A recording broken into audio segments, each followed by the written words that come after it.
कितनी सी चीजों की हिफाजत करते हैं, किसी किस्म का एहसास नहीं होता। ये ऐसी कार्रवाइयां करते हैं और खासकर जहाँ पर रख होता है, जनाजे होते हैं, वहाँ पर वो अपने घर के अमीर नजर रखें ताकि वो अपनी कोई इस तरह की कार्रवाई न कर सकें। और जहाँ तक आवाज नहीं रही है, साथ वाले पीछे उस पैगाम को पहुंचा दें। और मैं फिर गुजारिश करूंगा कि अपनी सरपंचों को मुकम्मल कर लें ताकि बर वक्त हम जनाजे को अदा कर सकें।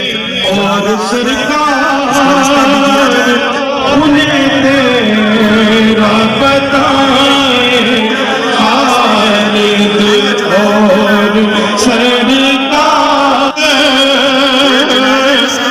में फरिश्ते तुझे गाए खालिद लेके